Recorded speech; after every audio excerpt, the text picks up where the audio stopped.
Hello, everyone. Hello, GLASE members. Good afternoon, everybody. Thanks for joining the GLASE Industry Talk. This month, we prepare a CEA market trends analysis. So it's an analysis of the 2017 USDA Census of Agriculture. This topic has been recommended by you, the industry members. And for those of you that are not familiar with the USDA Census of Ag, this is the third version. So the USDA has published the Census of Agriculture in 2007, 2012, and 2017. And they look for all kinds of numbers and statistics with the US agriculture market. A small portion of that, it's an analysis and a survey that they do with CEA systems. Some of the crops we're going to be looking here are exclusive CEA. Some others are open field as well, which makes hard to make an analysis. And for this reason, we're not going to dive deep into those. But I hope you enjoy the talk today. As a reminder, the industry talk, it's an activity for GLASE members only. So it's much more conversation instead of a webinar or a talk coming from one side. So please feel free to unmute and ask questions at any time. We can go the entire presentation and have a Q&A or discussion afterwards. Or if you prefer, please stop me at any time. Questions, comments, we're going to see a lot of numbers, a lot of graphics. So I actually suggest you, if you have questions, to stop along the way so we don't accumulate a lot of questions later on and make hard. We can just get this discussion fresh to go. So with that said, let's start with the slides.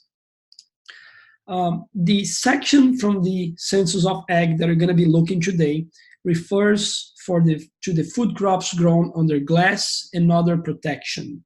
So that's how the USDA defines this category that is exclusive under GLASE or other protection, and it's just for food crops. For example, floriculture and bedding crops and propagative materials are also reported on the Census of Ag, but because they also include open crop production, the open field production, I have not made any analysis there. There's a reference table at the end, but I have not made assumptions as far as CEA systems for those crops. So you're going to be looking for the food crops today.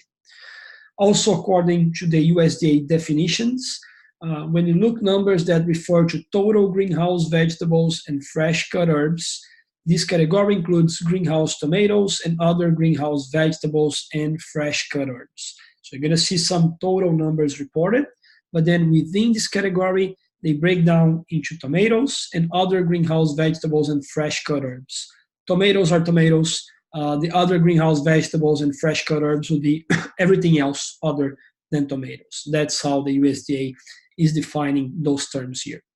The other category we're going to take a quick look are greenhouse fruits and berries. So here the data includes the strawberries, raspberries, growing greenhouses and high tunnels where the crops were always covered. One quick point to say here as well, they do not make any differentiation between a high tunnel or a high automated greenhouse.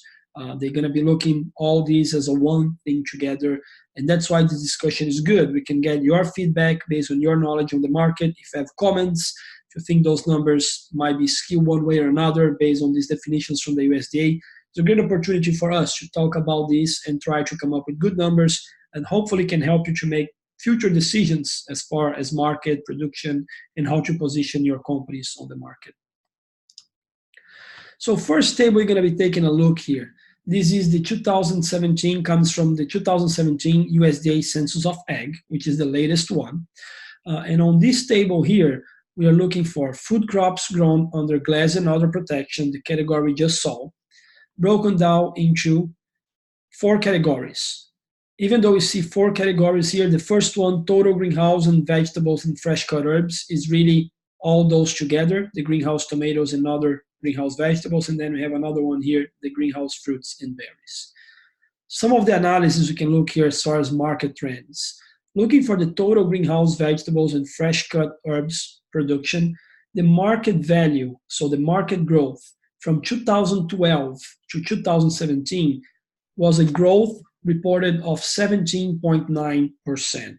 So we have almost 20%, 17.9 market growth in terms of value of sales. So the value of sales jumped from 634 million in 2012 to 748 million in 2017. Other parameters we can look at is the number of farms. So there was an increase in the number of farms from 8,750 to 10,849, market growth of 24%. But then the square footage also grew from 97,000, almost 100,000 to 112,000. But it's interesting to see that it does not follow exactly the number of farms. So there was a higher increase in the number of farms compared to the square footage. And that's interesting to see, because if we're seeing more farms, maybe there are more smaller farms versus you having big acquisitions where you merge them and you have these numbers are not one-to-one. So it's just interesting to look at that. Keep that in mind as you look through the numbers as well. Looking into the two different markets within the total greenhouse. So I have tomatoes and other greenhouse vegetables. Right out of the bat, one interesting thing to see here is that the growth of greenhouse tomatoes was much smaller than the other greenhouse vegetables. So the value market growth for tomatoes of 4.7% versus 40.6% on other greenhouse vegetables. The GLASE team, we had a few discussions beforehand before coming to this presentation, and we believe this is a reflection of the market, of a tomato market being more mature, more stable, versus a fast-growing opportunity for other greenhouse vegetables. And everything included here, right, would be the other greenhouse vegetables, including leafy greens, fresh herbs, and high-value crops. So we can see there is a big spike here compared to the tomato growth. Now, looking for the greenhouse fruits and berries, I was surprised with that. There was a decrease in market value. So the market value went down 13.5%, even though the square footage increased almost 50%, so 47.3% increase into the square footage for greenhouse fruits and berries. And also the number of farms increased. So we see more companies jumping in, higher square footage, but the market value came down. Those numbers are self-reported from the USDA, so I don't know exactly how to compare, how digging is these numbers. Pretty good numbers. That's the benchmark for the industry. But it's interesting seeing this decrease here in 13.5%. And I don't know where that comes from. If the value of those crops are coming down, what's happening? So if anyone has any insights here, feel free to share if you have anything in your mind. Erico, this is Neil at Cornell. I don't know that I have any insights, but I find that pattern strange with fruits and berries, because anecdotally, I would have thought, at least under protection in like high tunnels, there's a little bit more going on in like raspberry and blackberry production. So it's, yeah, strange. Maybe a few big players didn't report their numbers to the USDA or something, and that's showing up as lower production value than 5 years ago. This is Ed Harwood. I think there's a possibility that it's a function of price. Is that possible? It could be, Ed, because they don't sell. They just give the value of sales, the total number. They don't say how the price fluctuates. They do not include that. So it could be one alternative. Right. Yeah. Competition is increased, so. But I know nothing about berries. And I don't remember the prices from 2012 on my strawberries. I buy strawberries all the time. It's one of my favorite fruits. And I see this price increasing, not decreasing over the past few years. I can remember 2012. But that's a good point. And I'm making a few notes as we talk here. I'll see if I can do some deep digging afterwards and try to come up with a list of points here we discussed today and see if we can have at least insights about some of those points, and this will be one of those. Right. I shared this presentation with everyone here today. Just so as you know, I'm not talking about the 2007 numbers because they are not completed. So some of them was just missing. I don't know what happened. They did not record at the time, but you have them here as well if you want to look at a more long-term market pattern. So you can see number of farms, how they go, square footage, and on this case, there's no value of sales. But you have some of this data as well if you want to take a better analysis later on your own. So let's take a look on the same information now, but just graphically, a little bit more visually appealing. So the value of sales, this first graphic talks about the value of sales and how they go from 2012 to 2017. Tomatoes, as we saw, there was an increase of 4.7%. So that's how they go here, 400 million, 418 million. Other greenhouse vegetables with the biggest growth from 2012, 40.6%. And the berry reduction on the market value from 28.9 to 25.051 million from 2012 to 2017. One interesting insight we got from that table that we just saw, how the market share changed from 2012 to 2017. So we had a larger dominance of tomatoes in 2012 with 60% of the self-reported market, 35% other greenhouse vegetables and fresh herbs, and 4% fruit and berries. As we move to 2017, the only one that grow here are the other greenhouse vegetables, while the other two categories, there was a market reduction, even on the market share, according to the self-report numbers to the USDA. So that confirms, I think, these numbers that we see up here. We're going to look into a little bit more detail for the total greenhouse vegetables and fresh cut herbs, and also for the tomato market. That's data that is available at the report. We can do an in-depth analysis. The other categories do not provide this data we're going to see now. So the first table up here is the same one we saw at the first slide for total greenhouse vegetables and fresh cut herbs with the market growth, according value of sales, square footage, and farms. But this table below here, they break down the farms into size, number of farms, square footage, and value of sales in different categories. So I have different brackets here. A few things interesting to observe on this graphic. The small farms, very small farms, 1 to 900 square footage, they represent 30%, 31.6% of the number of farms in US. But they cover just 1.1% of the square footage of the total industry. And they represent a value of sales of 1%. For these small facilities, they are getting an average of $5.74 per square foot of what they're selling. And keep in mind, this is total greenhouse vegetables. It's a mix of tomatoes and other greenhouse vegetables. The other two categories, 1,000 square footage to 3,000 or 2,999, they represent the other 30% roughly, with an average sales going from 6.28 to the lowest among all the categories. Something is happening here at the 2,000, 2,999 square footage where they're getting the least amount of money per square footage, which is $4.42. And then we can jump all the way to the largest category or the largest farms, which is 40,000 or more square footage. They represent just 2.7% of the number of farms. However, they cover 67.6% of the square footage in greenhouses in US, with a value of sales of 67.8%. Those guys are making about $6.67 per square footage. I think this is something normal to expect. The very large farms having a small number of those, and they dominate big part of the market. That's not a surprise. What I find interesting is this category here, just the one on top, the 20,000 square footage, all the way to 39.999 square feet.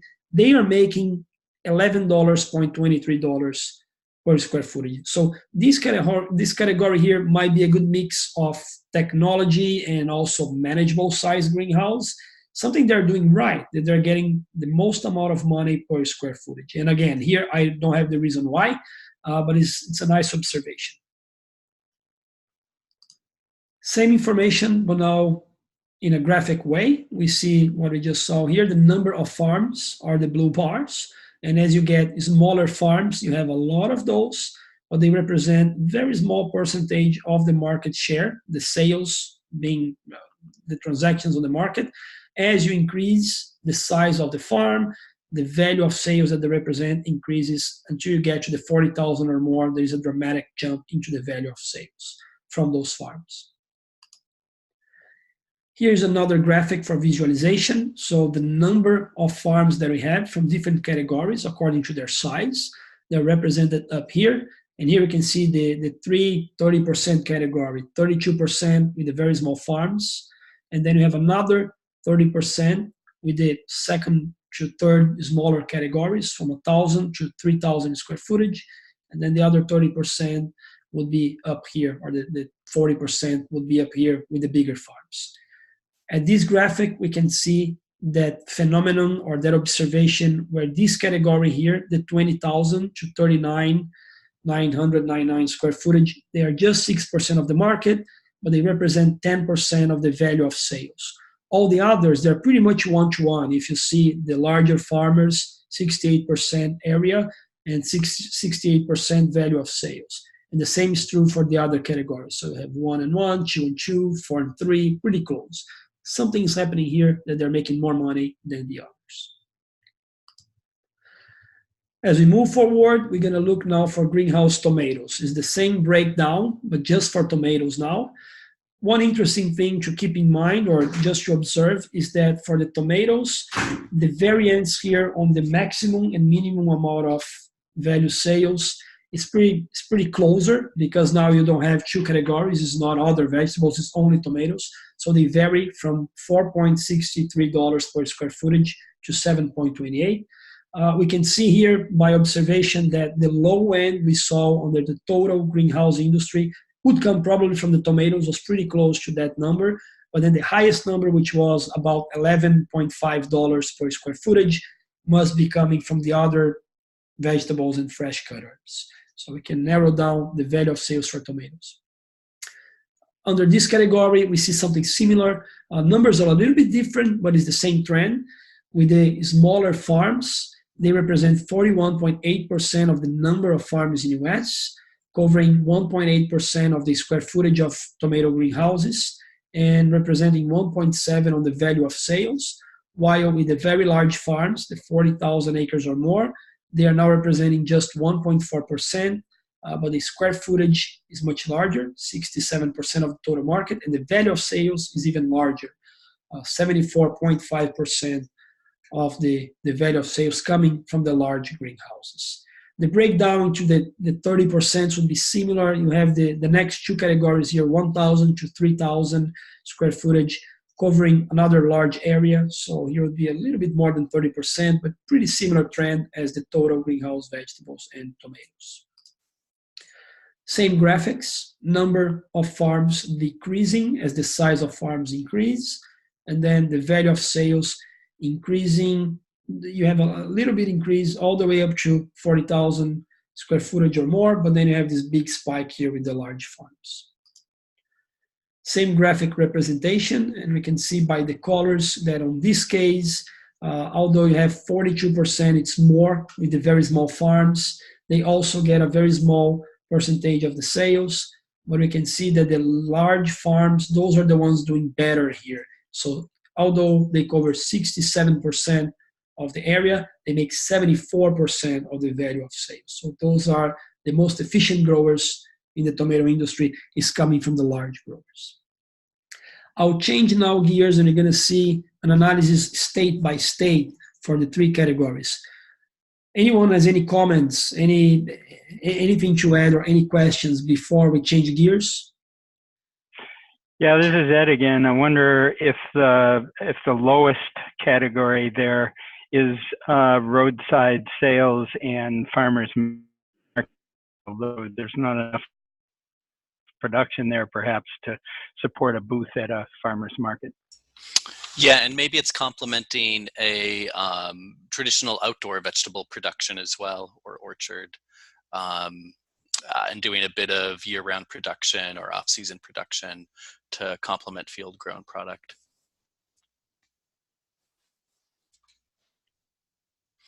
I think it's interesting that really only tomatoes are the crop that's tracked, other than everything else gets lumped together.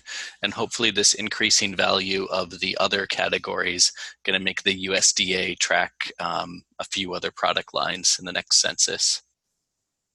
Yeah, and this is Kyle Clark. Just speaking to that, Tim, I was just pulling up, there's a USDA Census of Horticulture as well. I don't know if you came across it, Erico. It's a little bit more buried and not that many people know about it, but I was just going through that, and it does look like they break out things a little bit more granularly.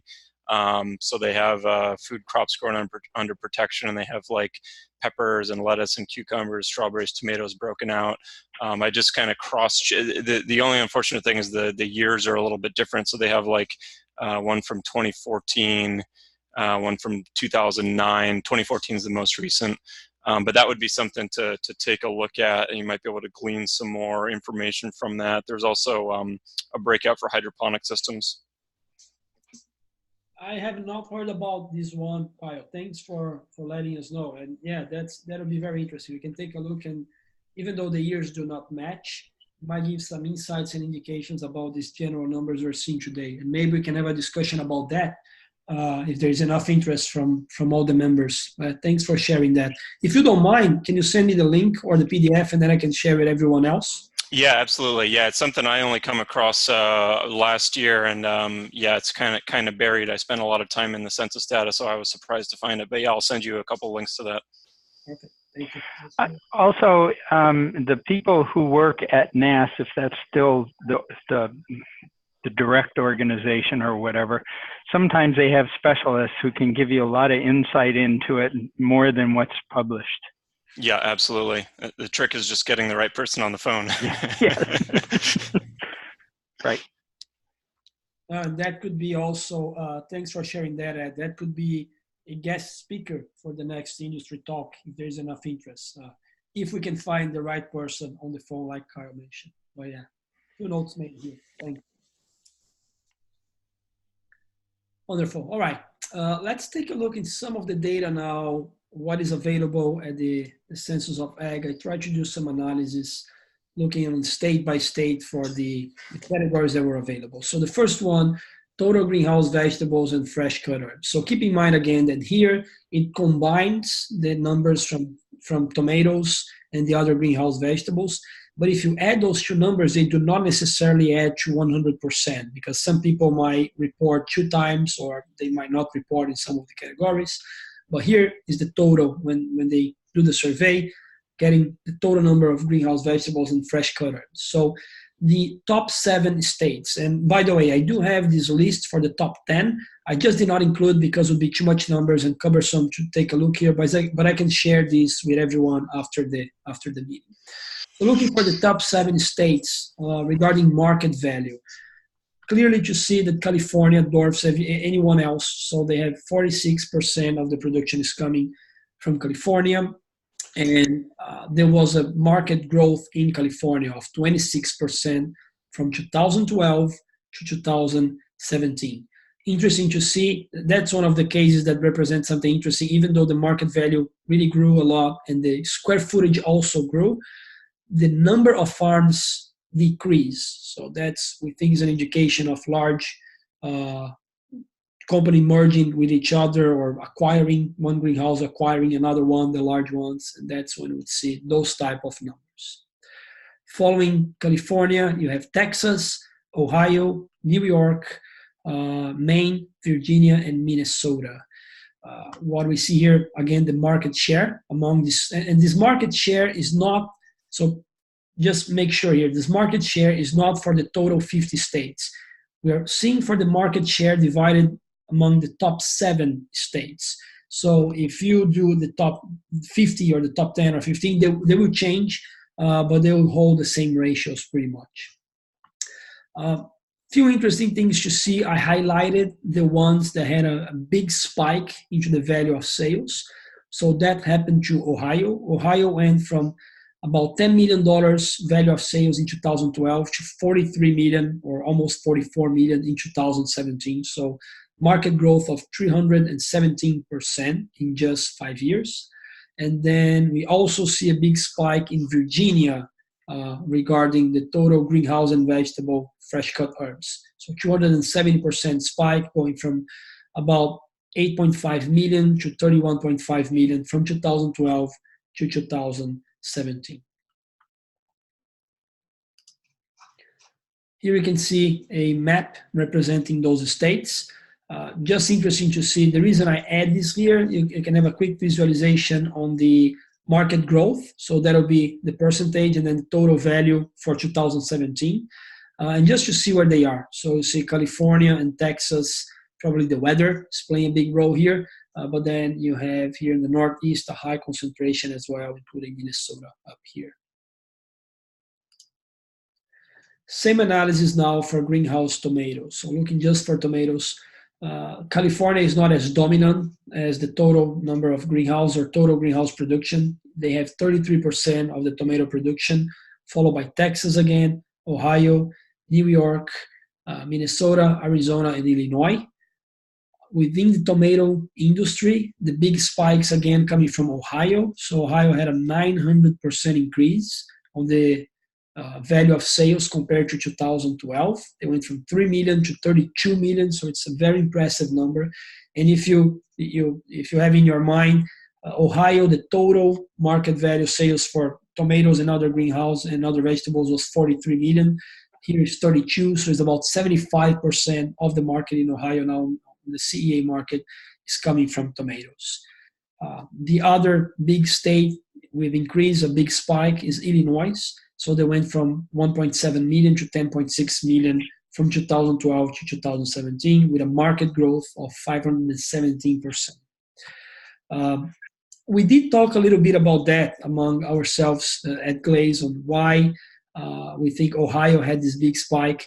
One of the assumptions or one of the insights could be large greenhouses coming from Canada moving to Ohio for a few reasons. There is a lot of now market demand in Canada for cannabis greenhouses. So some of them I think are being converted, and also the energy, access to energy. Some of them were reported having trouble with access to energy in Canada and they moved to Ohio.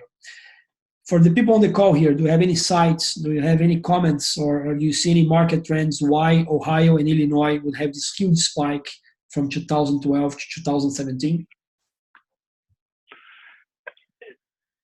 It's interesting to note the change in number of farms in square footage when you do this. So if you look at California, there's fewer farms, but a significant increase in square footage. And then if you compare that to Ohio, you've got a significant increase in the number of farms and a concurrent one, or more than that, I guess, in square footage.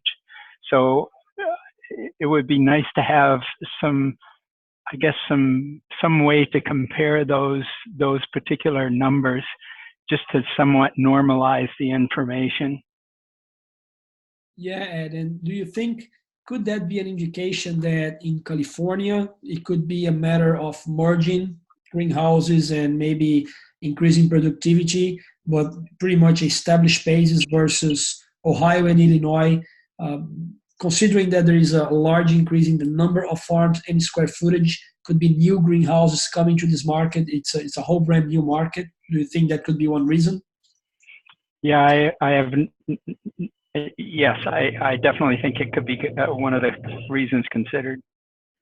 And I think if I look at it in California, there was a larger growth in greenhouse area as compared to the actual increase in production value.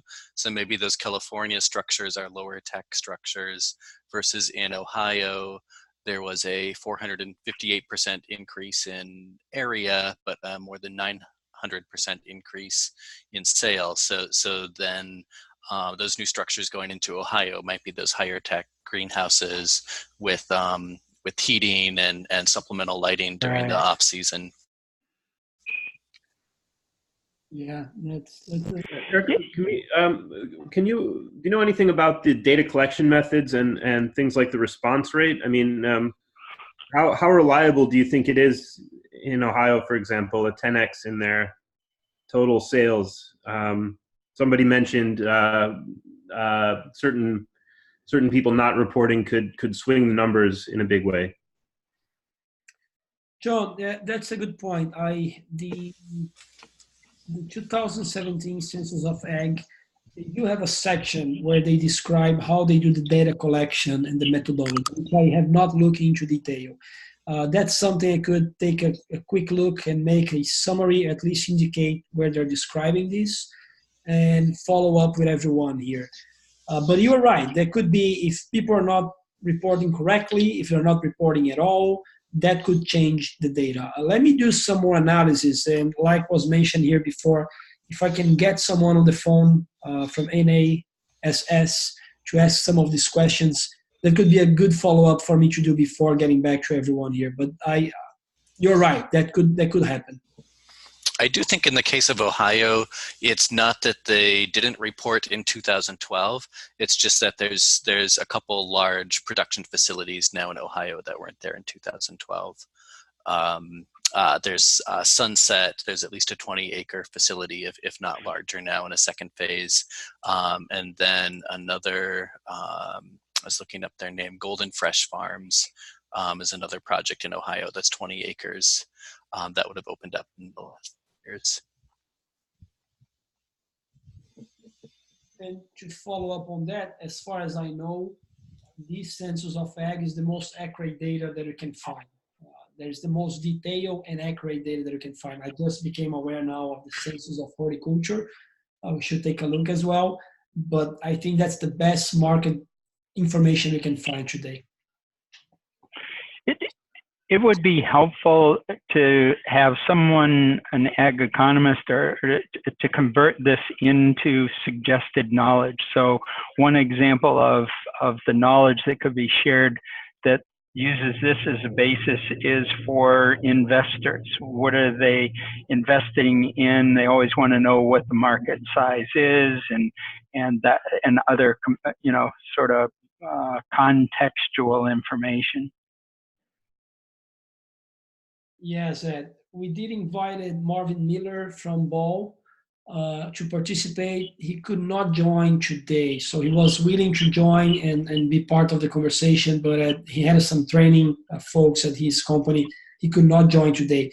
I will follow up with him. I asked him to take a look at this data afterwards, and he did. He made himself available to that. So I'll include some of those questions that we have today. I'll run by him and see how much of his time we can use on his goodwill. So hopefully we can come back with something a little bit more insightful than the basic numbers we're looking today.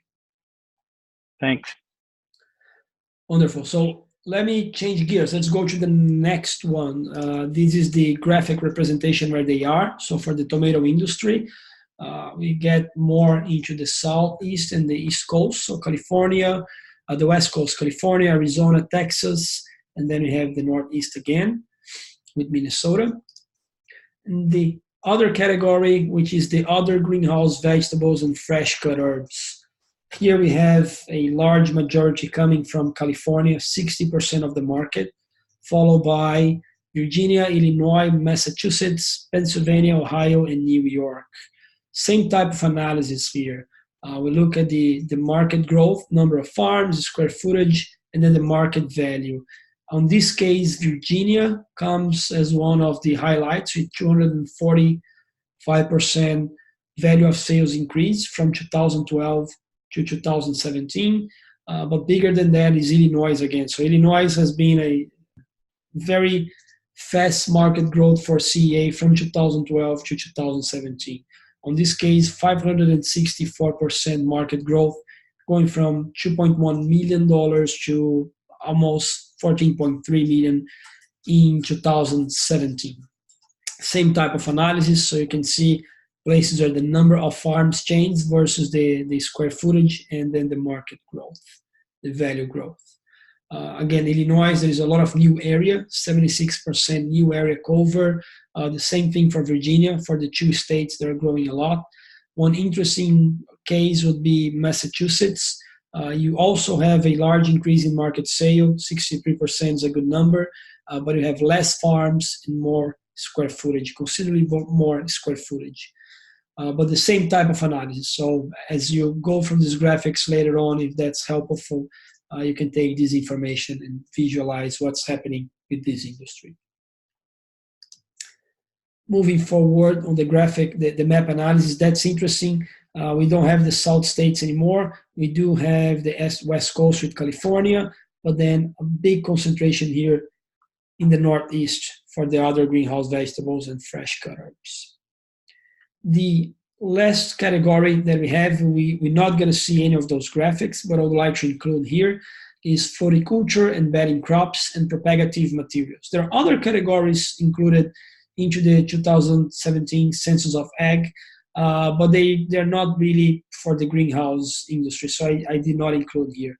But just for your information, within the floriculture and bedding crops, they're broken down into these 5 categories. You have bedding and garden plants, cut flowers and cut florist screens, foliage plants indoors, potted flowering plants, and other floriculture and bedding crops. And then they have more detailed descriptions at the Census of Ag. And within propagative materials, we'll be looking for cuttings, seedlings, liners, and plugs. Basic numbers from the census. So the first thing to take a look at this table here is that for both floriculture and bedding crops, as well as propagative materials, they will be reporting the data and the numbers in 2 categories, under GLASE and other protection, where they give us the numbers in square footage, but also in the open, where they give us the numbers in acres. Then when they do report the value of sales, it's a combined value of sales. For this reason, I have not made an analysis because we cannot separate them where comes from where here. So between the under GLASE and other protection and in the open. We can use these as a reference numbers, but no detailed analysis. Looking just here for the under GLASE and other protection numbers, it's a pretty mixed set of situations where you have markets going up and markets going down according to the area, so not the value of sales. The total under GLASE and other protection for floriculture and bedding crops had a reported decrease of 0.4% in the area. And then you have the different categories here. Bedding plants, there was an increase of 5.4%. Cut flowers and cut florist screens, a decrease of almost 3%. Foliage plants and indoor, that took a big hit, so it was minus 25.8% into the area. And then for potted flowering plants, an increase of 5.8%, and other floriculture and bedding crops, a decrease of 6.4%. As you look for the market growth, the one that I just would like to highlight, again, even though it combines in the open and under GLASE and other protection facilities, there was a market growth, or there was a market decrease in this case, minus 25.5% for foliage plants and indoors. And pretty much it has a good relation with the growth of the under protection, but not necessarily means it comes from here. There's also a big decrease into the growth of in the open category as well for foliage plants and indoors. Then the last category, propagative materials. In terms of area, there was a growth of 4.2% for cuttings, seedlings, liners, and plugs from 2012 to 2017 for crops grown under GLASE and other protection. There was a decrease in area for the same crops now grown in the open, and the market growth will achieve 9.2% from 2012 to 2017. So like I said, no more detailed analysis into this category. And with that, we finish the numbers we had for the 2017 Census of Ag data analysis. That was the information that I had to present. And we have about 20 minutes for discussion, questions, and any insights you have about those numbers. Anyone has any questions specifically? I know in the greenhouse floriculture industry, they're very much viewing this growth as pretty much flat. So only a 4.9% increase in the last 5 years. About a 1% increase per year is maybe not even barely keeping up with inflation. So the vegetable sector is at least doing, quite a bit better than the greenhouse floriculture sector in that regard. It's still a smaller industry. Do you have the total production value? Something like, okay, so 750,000 with 18% growth over the last 5 years, versus floriculture, was that more like $4 billion with a 4.9% increase over the last 5 years? Let me get out of this screen, otherwise you guys gonna get dizzy. There you go. There you go. Yes. Okay, above 6 billion. Yeah. Yeah. And it's interesting that you mentioned, so if they're considering this a flat growth, that will be similar to the tomato industry, right? So the tomato industry was 4.7 market growth. And I don't know how would that be seen by the tomato growers. Yeah, it's interesting. So production, square footage is going up with tomatoes. We talked about like the 2 new operations in Ohio. In New York, our large operator, Intergrow, expanded during the last 5 years from maybe 50 acres to like 70 acres under cover. So I also wonder if we're seeing some downward price pressure on tomatoes too. So maybe the price per pound is going down, because it seems like we should be producing more tomatoes with the new area that was added since 2012. Yeah, it seems that this is a good number to add to this discussion, the price per pound for all those crops. I think that will bring a lot of insights on how the area is fluctuating in the number of farms and just total value of sales for all these categories. And I find interesting as well what Kyle mentioned before, the fact that they do not report the other vine crops or other crops, something like cucumbers, peppers, which has a large market share, and they do not look into that. They just consider tomato and all the rest. So hopefully the Census of Horticulture would give us insights about how to break down this market. I think there's some other exogenous factors that could be looked at, and that would be government programs. So when did high tunnels get sufficient support where you could almost put them up for nothing? And then people who change crops. I believe New York lost some 500 dairy farmers. What did they do? They have assets that they could potentially shift to a different crop. And then expertise. If family members have learned enough about agriculture, because I think that's a fairly steep learning curve in terms of understanding how to grow plants, then that could also help with expansion. Yeah. Yeah, I think with you have a good point with the high tunnels ad, that the NRCS, had really good incentive programs for constructing high tunnels. So I think some of just the overall numbers increase that we saw just in the number of farms at these very small sizes were probably people putting up simple high tunnels to supplement field agriculture or more traditional agriculture. Yep. What do you think, Neil, and everyone on the call, Neil, Ed, those farms here, for example, farms that go from 1 to 999 square footage, they cannot be a glass greenhouse, right? They probably are high tunnels. What do you think? I would agree. My brother is an example. He put up a high tunnel under the NRCS program, grows enough tomatoes to make a sauce and sells it at the farmer's market. And so he'd be one of the ones to fit in that statistic. Yeah, and that's a large category, right? There's a lot of farms here, and I don't know how they would be skewing the data up and down. So yeah, maybe that's something we can try to find. If I can find someone at USDA who could tell us where would be the cutting point here, where you for sure are high tunnels versus greenhouses, where the greenhouses start here versus a mix of high tunnels and greenhouses, so we could have some better insights. Yeah, and there's probably no clear-cut answer. The high tunnels do tend to be smaller. Maybe about 3,000 square feet is the largest single span high tunnel that I'll see. So maybe 30 feet wide by 100 foot long. But then there are occasionally gutter connected high tunnels too. And those could have bigger square footage. Do you think there would be greenhouses under this threshold here? because just these two categories, if you take normally the three first categories, they would represent 60% of the market in all the categories that we saw here. That could be an assumption that they are high tunnels.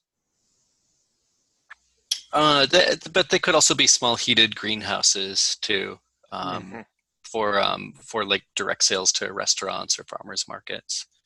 Okay. So Rico, I had a question in regards to hemp. Do you know if for the next egg census, will hemp be included as far as greenhouse production, since it's increasing at such a high rate? That's a good question, Dave. I am not sure about that. I believe they would. Now that is on the Farm Bill, I believe they, well, I hope they do that. Let me put that away. I hope they do, but I have no idea. I don't know. I never talked to anyone of that department. I don't know how they make these decisions. That's something I can take a look and dig some more information if I can find the right person. At least see what they're thinking about this and how they plan to move forward. But that'll be a great source of information for sure. Like what you mentioned, the industry is growing so fast. I think a lot of people would be interested in that, including investors, like Ed mentioned before.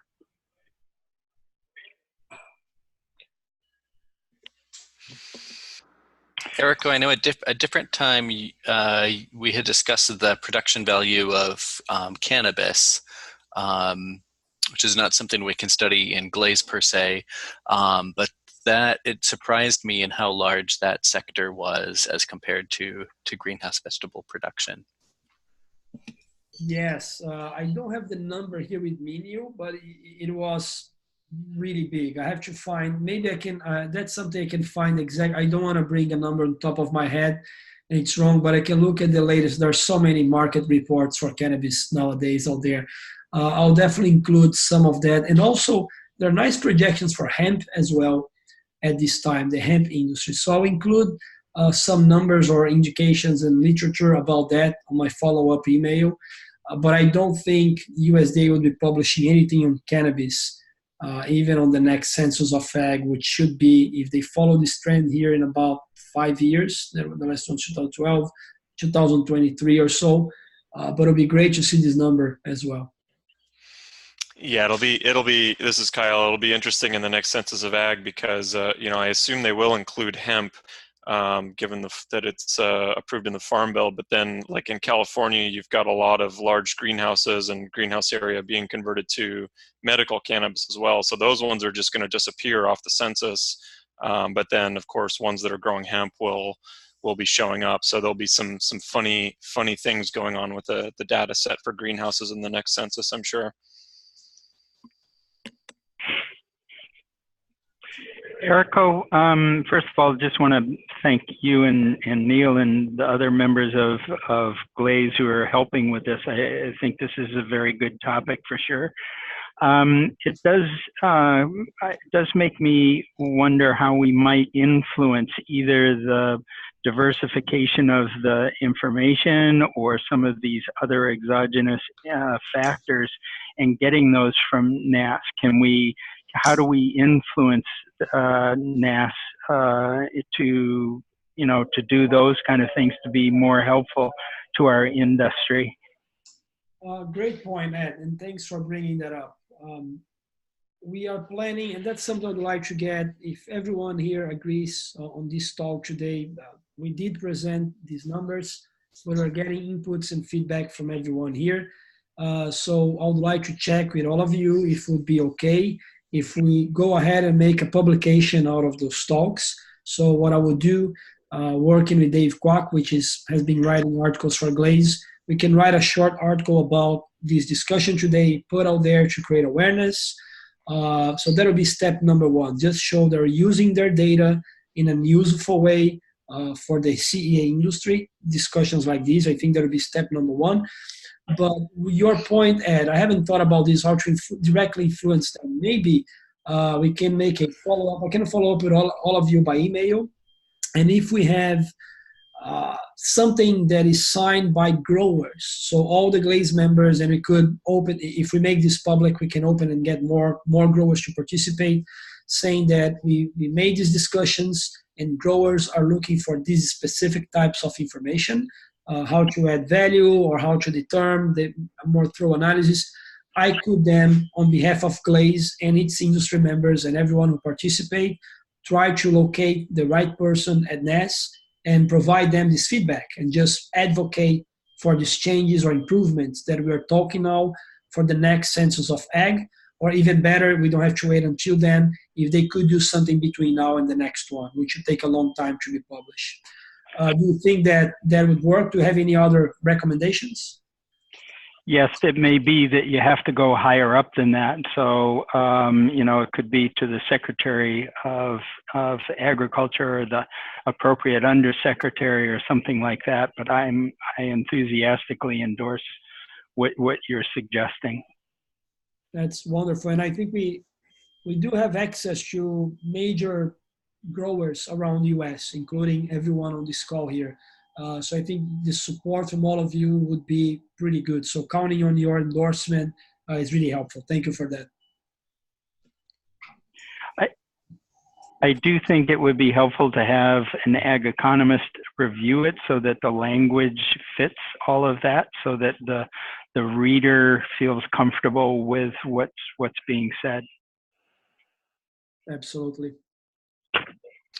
Yeah, I'll just mention one thing that I've come across and had a kind of a wish list on with the census data. They do have NAS and others have some data visualization tools on their websites, but they're kind of lacking granularity and in some cases missing entire commodities.